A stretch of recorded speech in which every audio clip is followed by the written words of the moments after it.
We're going to chat a little bit about sustainability today. And we're going to chat a bit about sustainability as part of brand, obviously.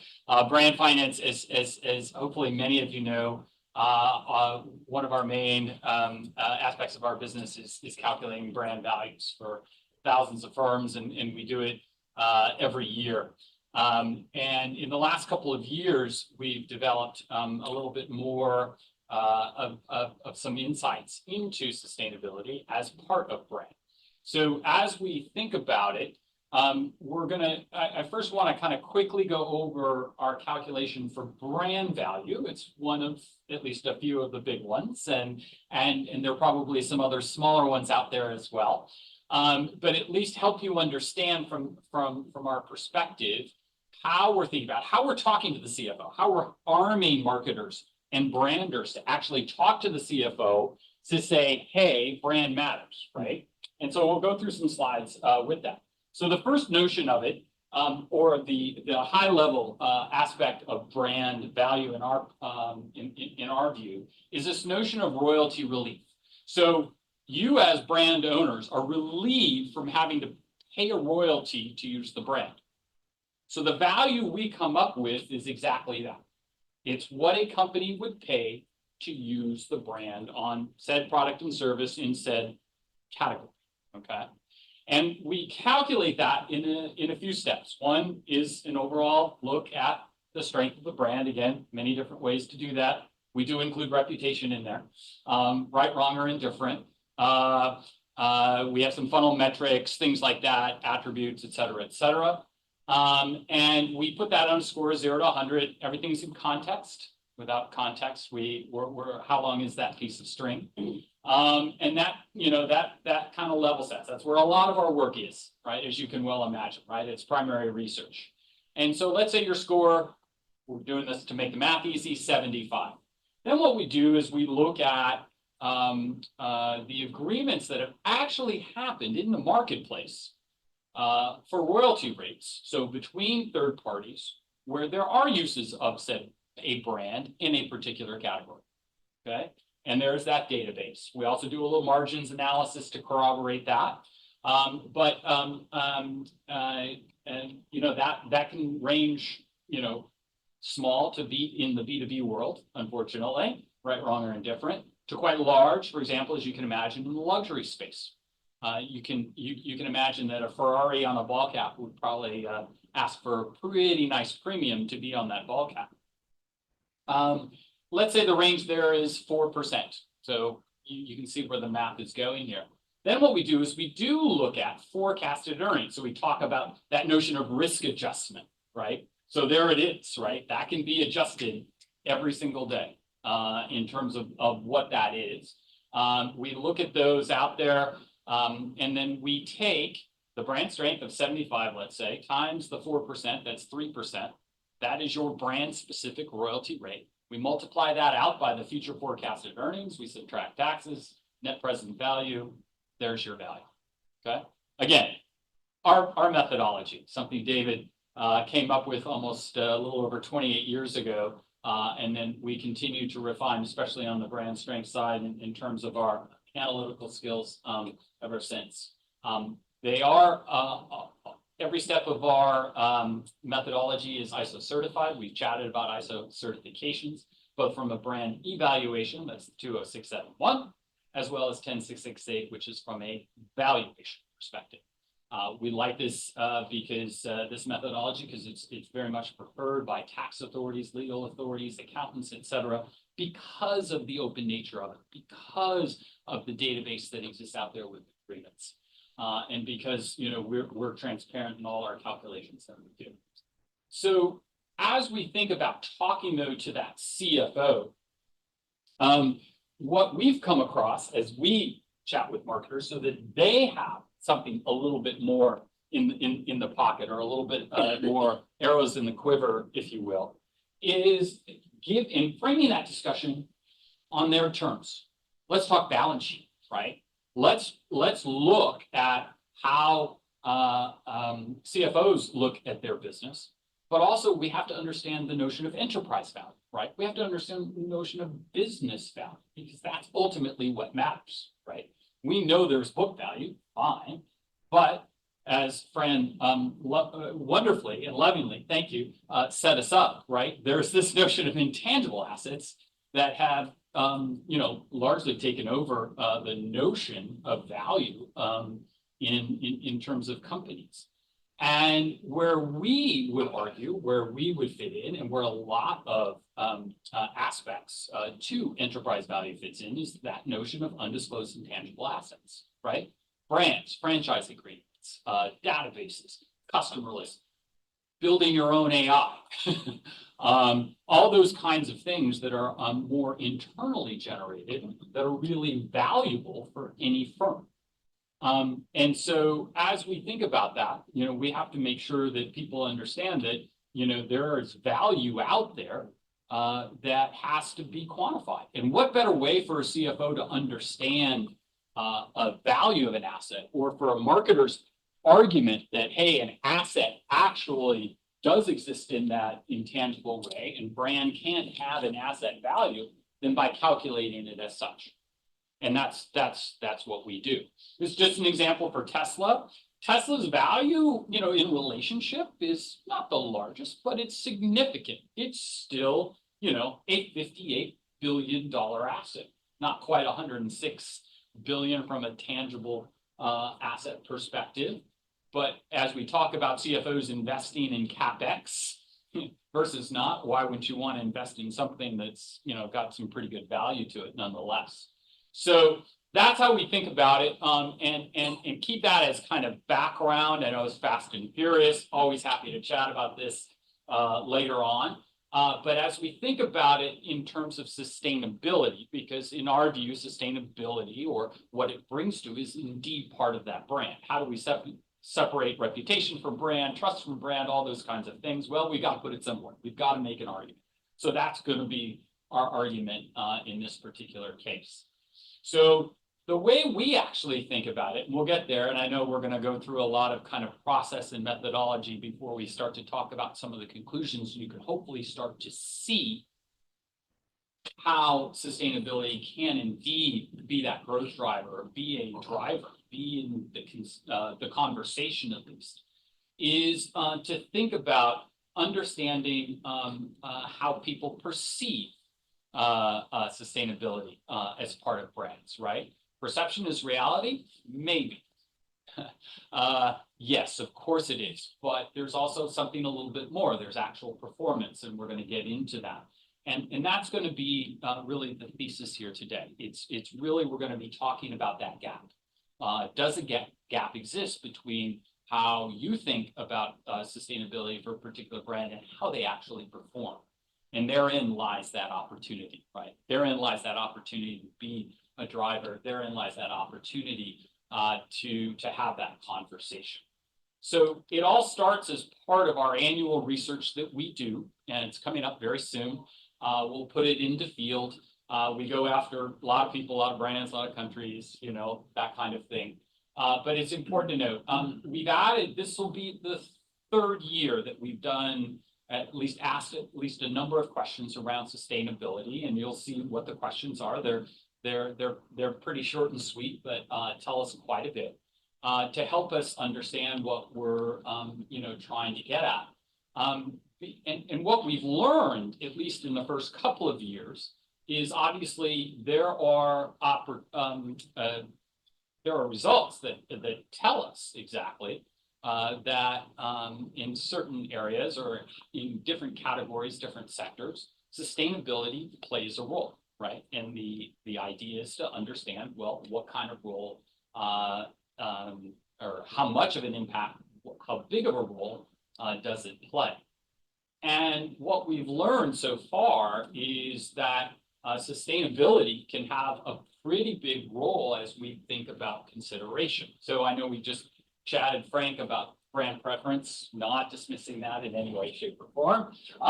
We're one of the folks who think a lot about consideration, knowing that there is a fair bit of research out there about consideration and its correlation to sales, right? So we tend to look at it in that way. One, again, we can have plenty of great debate and discussion about that. But as you can see, it's some interesting results. People are saying, well, wait, sustainability. This is not how sustainable brands think they are, but how much it drives, right, the choice. How much people are thinking about it as they're thinking about different brands. And then as we get some of these results, what we're, this is a bunch of math. I won't over explain it by any stretch of the imagination. But what we're trying to do is we're starting to parcel out a little bit so we start to get to understand a little bit from each of the three areas, right? So we have an environmental one, we have a social one, and we have something about governance. And you can understand why A, that is the definition of ESG, and B, it can lead to some very interesting results as we look at some of the leaders in various sectors from last year. So we've got a number of different brands, and you can imagine why some of those brands are in each of those buckets. These are, again, some of the leaders in different categories, but just those raw scores basically saying, yes, I believe these brands are committed, to the environmental aspects of sustainability, right? I believe this brand is committed to the social aspects, and I believe this brand is very well governed, so on and so forth. So we do this research, and then ultimately we're going to get after a value of the perceptual value, as brand is arguably a perceptual value because it is based on customer research and their perceptions. And we do that by understanding we start with the brand value. We get after what I mentioned earlier about the notion of sustainability drivers and how much that drives consideration.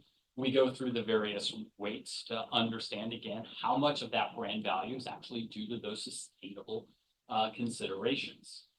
We're going to keep going with the idea of Tesla, topical brand, right? And very interesting brand, and what's happened to them over the last couple of years and what we can imagine might happen to them in this round of research. But this is how they performed in last year's research. So you can see, and we showed earlier, they were one of the leaders from an environmental perspective, not surprising, right? You can see also the sector mean score there. That's the bar there. Not doing so well in social, and even less well in terms of governance. Perhaps not a surprise. It seems generous on governance. Well, I guess we need to talk to those 150,000 people, Edgar, right?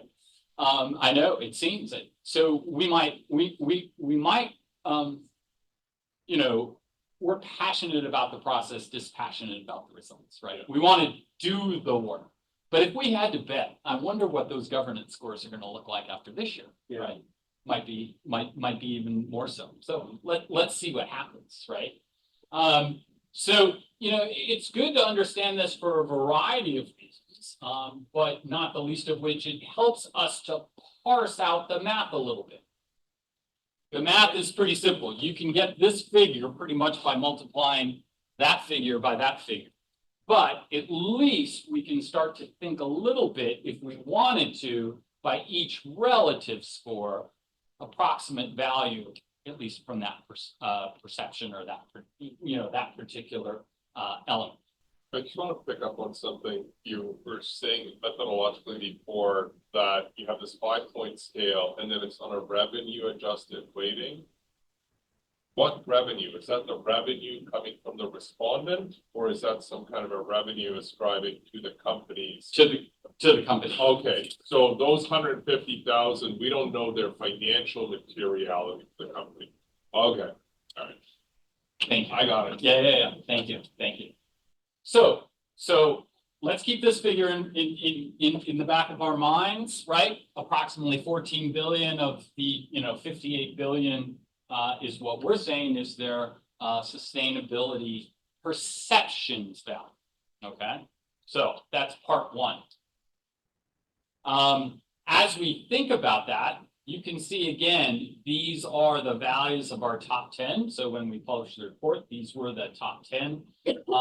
And it's about, again, managing what those sustainability perceptions are, right? it's not necessarily, again, that these brands are positioning themselves on sustainability, okay? This is, again, how much of their value we're saying can be ascribed to it. So even then, right, if we buy into the notion, right, if we make that little bit of a leap about value or about brand value being an asset, this is that part of brand value that we're saying is due to sustainability. So trying to make that argument already right here, right now, where it can be a bit of a driver, where it's got to be part of that conversation, because these are big values. These are large values. Again, when we take it back to the accountant, when we take it back to the balance sheet, right, that's got a place on it, arguably, in terms of when you put it in front of the CFO. So again, it's not as if these are values or brands that are actively suggesting that they're always sustainable or sorry, ESG focused, right? Or managing sustainability perceptions every which way. But it is about, hey, regardless of how they're managing it, this is what the value suggests. I'm going to take a bit of insider advantage, having worked at Brand Finance many years ago now. This is a gross dollar value, but there's also separate reporting that you've historically had on dependency on the brand as a share of enterprise value, right? So the ones that are most dependent on brand. Is there same thing here that you guys are building for sustainability? Like who are like the most dependent on sustainability for their either brand? Oh yeah, that's a good point. I don't think we have. I'll take it to Rob. It's a great idea. Because I'm just realizing that like kind of under the guise of brand value versus enterprise value. Yeah. I think it's like about, I think our last thing was about 19%, give or take, something like that, right? Yeah, but it's so let's say around 20%. Yeah, it's a dependency. It's like, because if you're bringing this out, like how dependent is the brand or the enterprise on the sustainability here? Because I'm looking at Apple, which is like, this is 1/10 of 1%, which is because they use the royalty relief method anyway to value the brand. So, Yeah. But of overall enterprise Yeah. value. Yeah. But for overall enterprise value, it's actually, as you pointed out, they're not that much. It's very, very valuable and interesting. It's clear. It really has nothing to do with enterprise value, except from a perception point of view, it does. But the actually intrinsic value of the corporation, which is built by brand among people who are going to buy it. This has nothing to do with that. It's just general perceptions. Doesn't mean it's not incredibly valuable. You just have to be careful how to look at it. Yeah, I'm just, that's like kind of where I'm going at it, like looking at the enterprise ratio or ratio to like, like annual turnover as an example, or cash flow, right? Like to me, this would be a rounding error. Yet, if you go and look at what Apple conveys in its annual statements, I would assert they're putting greater than a $30 billion value on their internal sustainability initiatives. Right. So that's just like an observation that I have here.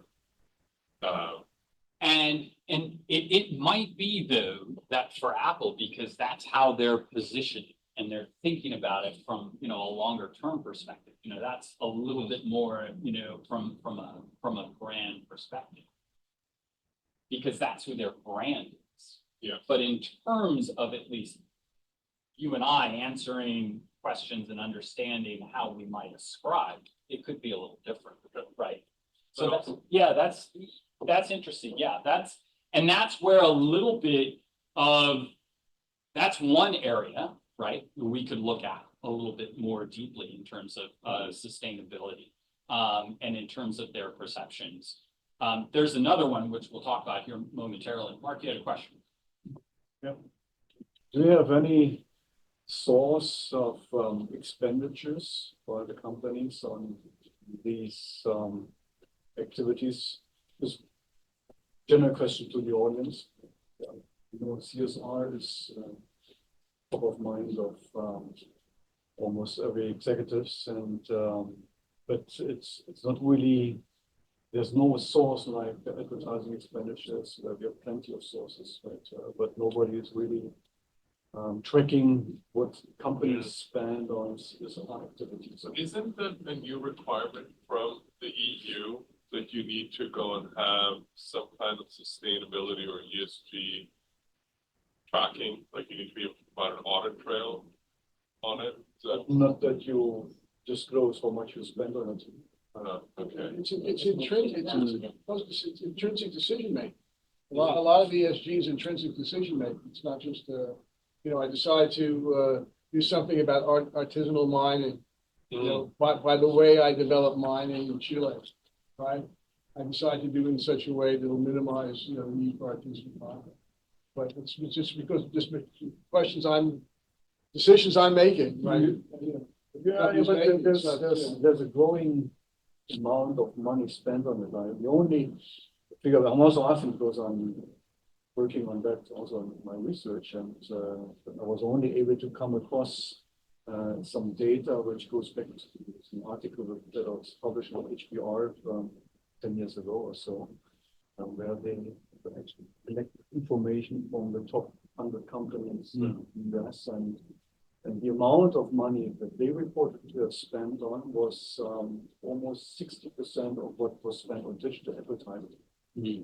So it's not a tiny amount of money. It's not a small sum. Yeah. And given that we have a growth in digital spend, I believe over the last 10 years, we have also had a significant growth on spending on all these related activities. And because that would be the kind of connection to the value must come from somewhere, right? Right. Here it looks like it's has a lot to do with some sort of spillover that customers or the respondents basically contributes to sustainability when they evaluate the brand. But still, it doesn't come out of nowhere. Something related to investments into it. Because ultimately, it's as a result, I would argue, from the investment in the overall brand that happens to also be the investment in who they are, and they perceive themselves to be who they are as sustainable, right? Or as proponents of sustainability. So I'm not aware of that. We're going to get into an organization that does track a lot of things around ESG here momentarily. You may know of it already. But again, it might also be hard to say, well, I'm spending that on CSR or ESG versus I'm spending that on a brand, because they might be the same. You could argue anything Patagonia does is one and the same. So so any Patagonia brand value, you might say, has to do with sustainable, value, perceptions value. That's how they position their brand. Because that's how they position it. Part of their Right. identity. You talk to Yves Chouinard, Yeah. he will tell you, I don't know why I'm being given this real quote from him. I don't know why I'm being given this marketing award, because I don't believe in marketing. That's right. I don't do marketing. I'll tell you, he does one of the most brilliant marketing. That's right. All by promoting sustainable. That's really good. So how we get after understanding a little bit more about sustainability as a potential growth driver, or at least as part of that conversation, or a conversation you should be having or thinking of having, is this notion of gap. And so there is a gap value, because what we can do is we can look at that perceptual data that we've got monetized, so to speak. And we can do the same with actual performance data that CSR Hub is collecting. And I think they scraped 1,000 different sources and, talk about data sources, unstructured or otherwise, right? And they're putting it all together over hundreds of firms, and we can compare and contrast what different firms are doing. Voila, there is an option, right? There's the opportunity to really think about, well, how are we perceived and how do we perform? So you can see where this is going and how it works. So as all the good consultants today have done, we've shown you a 2x2, right? And this is our 2x2 for the day. And you can see we put against perception versus performance and where, you know, things are. And like all good 2x2s, generally you want to be up and to the right. And so that's where the good one is, right? But let's start, you know, down here where the risk is, right? Where you're perceived as being quite sustainable, but your performance, technically speaking, isn't as good. That has that chance of being, hey, I might be greenwashing. Why? Because your performance quite clearly is not measuring up according to a lot of data sources versus what you're being seen as. So that's risky. That's a risky area. This area, you know, low and to the left, a little bit of a laggard.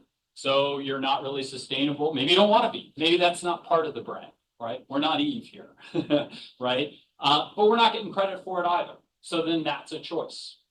And, you know, obviously there are so many different examples in each of the quadrants. It's you know, we could chat about this for a while. The more interesting aspects can be indeed those higher level ones where we have the opportunity over the left. That's clearly the opportunity here where we're talking about sustainability as being a bit of that growth driver, right? Because we're not getting credit for it. We're actually doing it. You know, we're doing it, but we're not really saying it, right? Or we're not getting credit for it. And then finally, if you are up and to the right, it means you're really on that journey already. And it doesn't mean you can't continue to get growth out of it or continue to leverage it, but you've got to do both, right? So it might necessitate a lot of investment. It might necessitate, continuing proof points that you're actually delivering and ensuring that the perceptions out there are matching. So, here, under the guise of or at least I was chatting a little bit about correlation. Again, it's not about sustainability or being sustainable as being sufficient, right? How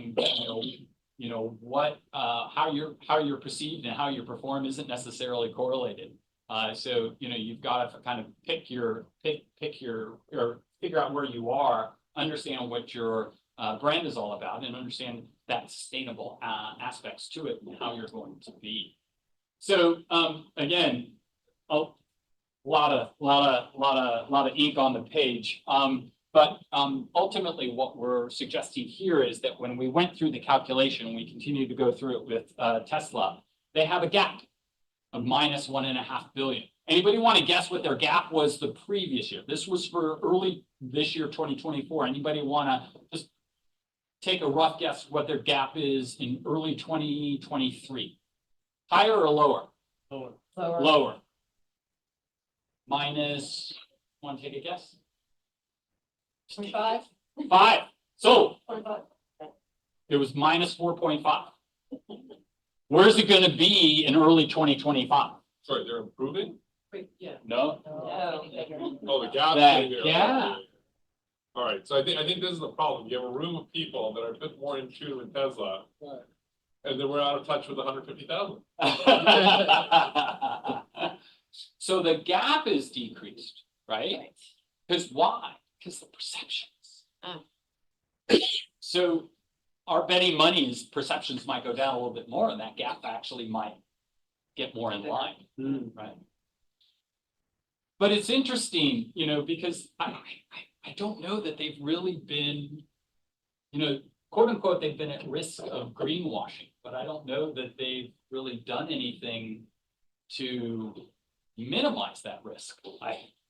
Maybe they have. I mean, maybe Elon has done it in an incredibly interesting way of which we're not able to discern, but that's kind of the trend that we're on. And not to get into the politics, but obviously this has political implications in it.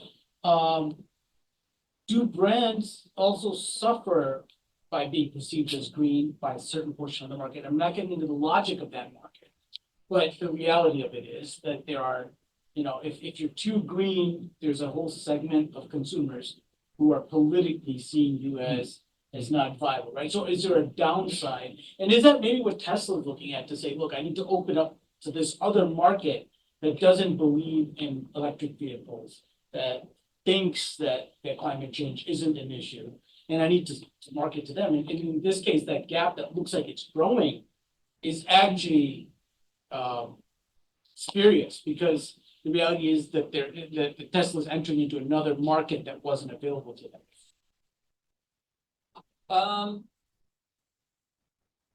If I don't have you right, keep me honest. In fact, what we're looking at is actually the gap. So as Tesla is communicating or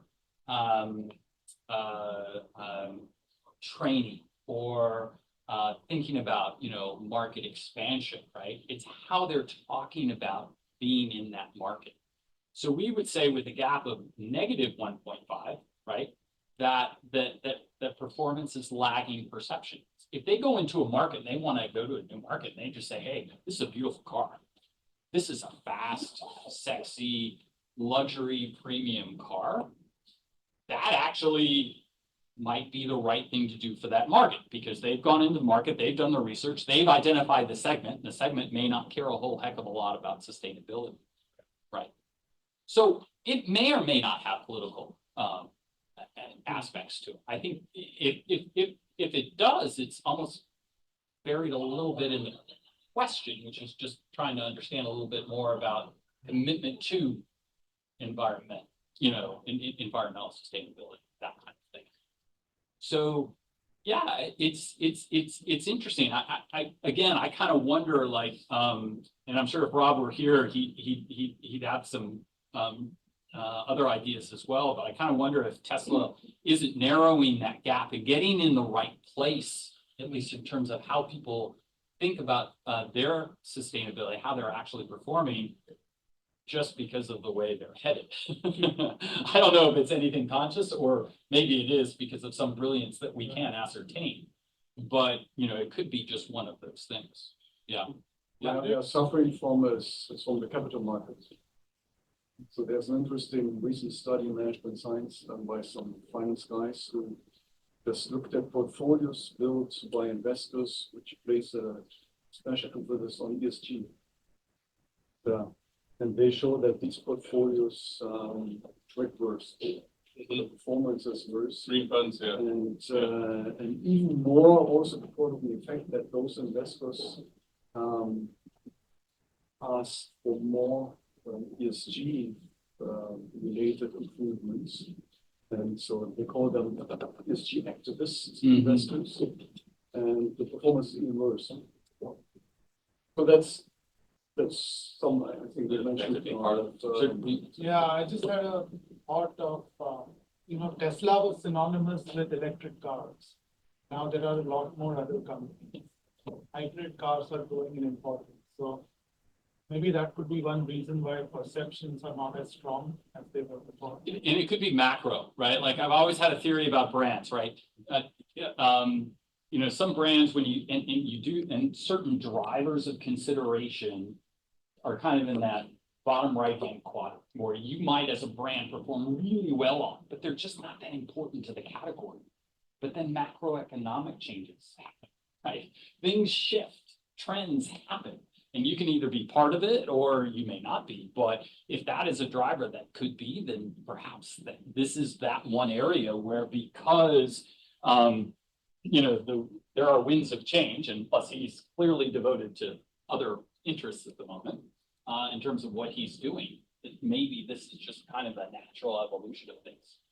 Yeah, a couple of things. So when you had the top 10 received, that wasn't from your data, right? That was out there? Or? It was, okay. Yeah. It's our calculations. Okay. So that's just that perceptual value. Okay. Right. Perceptions. Because it was interesting to see Amazon up Right. there when you think of all the wastage that goes on, right? Again, it's not about sustainability. Yeah. It's just that we're saying of their brand value. Now, Amazon has a lot more brand value, so that truly is a drop in the bucket. Right. Versus Tesla, which is, Yeah. about almost a quarter. Absolutely, yeah.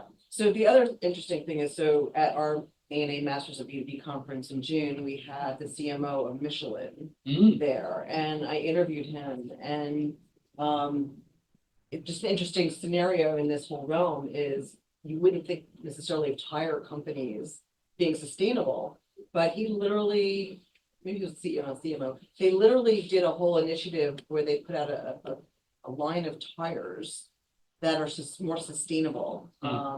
They changed the formula, in terms of I forget the details about it, but, you know, he had to really balance this messaging of, we're trying to be a more sustainable, responsible company with something like tires, but yet we're not hurting the quality. The Right. top quality we're keep out, right? So it's a 'Cause lot. that's how they built the brand. I mean, they're Right. routinely rated.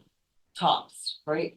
So so here's a company like really going out on a limb to say, take leadership and say, we've always been top quality and we're trying to be sustainable at the same time and not hurting the brand, but hopefully helping the brand. I mean, in a So- category like tires, I guess I would just think that like you're always on the defensive about sustainability. So anything you could like reduce just a little bit to say, hey, we're trying here a little bit. Yeah. And don't worry, we understand our mission here is Right, to keep you safe. right, You know, exactly. it's the four things that are touching the road. Yep. So we've got to pay attention to that. However, if we can find a little benefit here, wouldn't that be nice? Right, just to make some effort. Yeah, so I forget the details around what he said, but I want to go back and look at it now, but it was just really We'll fascinating. find them and let's talk. Yes. I wanna know. Definitely, we'll connect them. But the other need to- interesting thing is I did a lot of work with sustainability a few years ago when I was at IBM. And there were some studies that were done that showed that people were willing to pay more for brands that showed that they were sustainably responsible. Yeah. And I think you're right. I think it's in certain categories. It's in certain categories. That's right. But it's, And is that claimed or actually? it was, I have to go back and see what the study was, but I thought it was like plain. Yeah. Actually, I'm actual given days, we don't do it.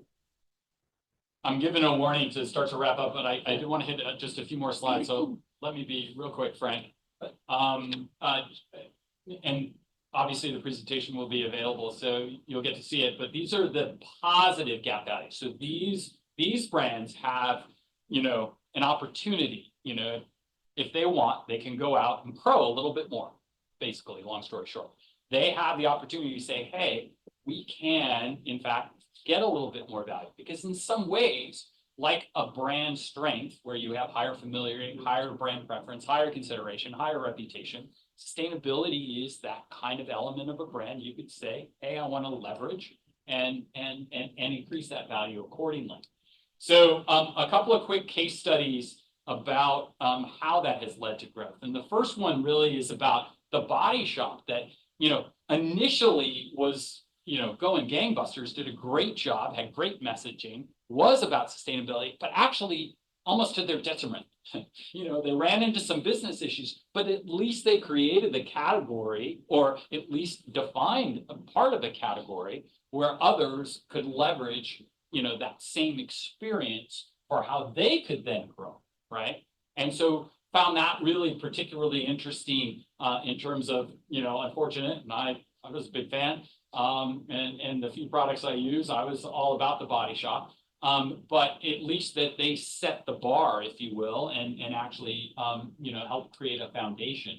The other is Levi's, which is interesting in terms of how they pivoted, how they've become a bit more sustainable, and how they've integrated it more and more, right?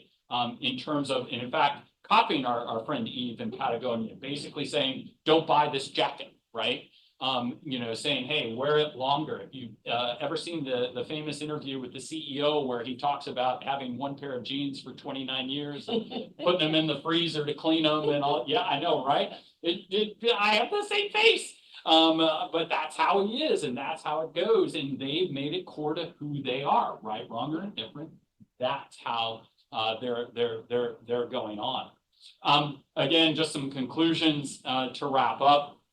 We chatted earlier. Edgar, your presentation was so good, right? Segmentation, target, right?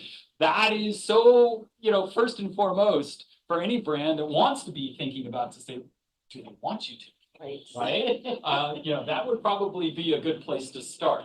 As we think about, you know, what are those expectations? Start with your sector.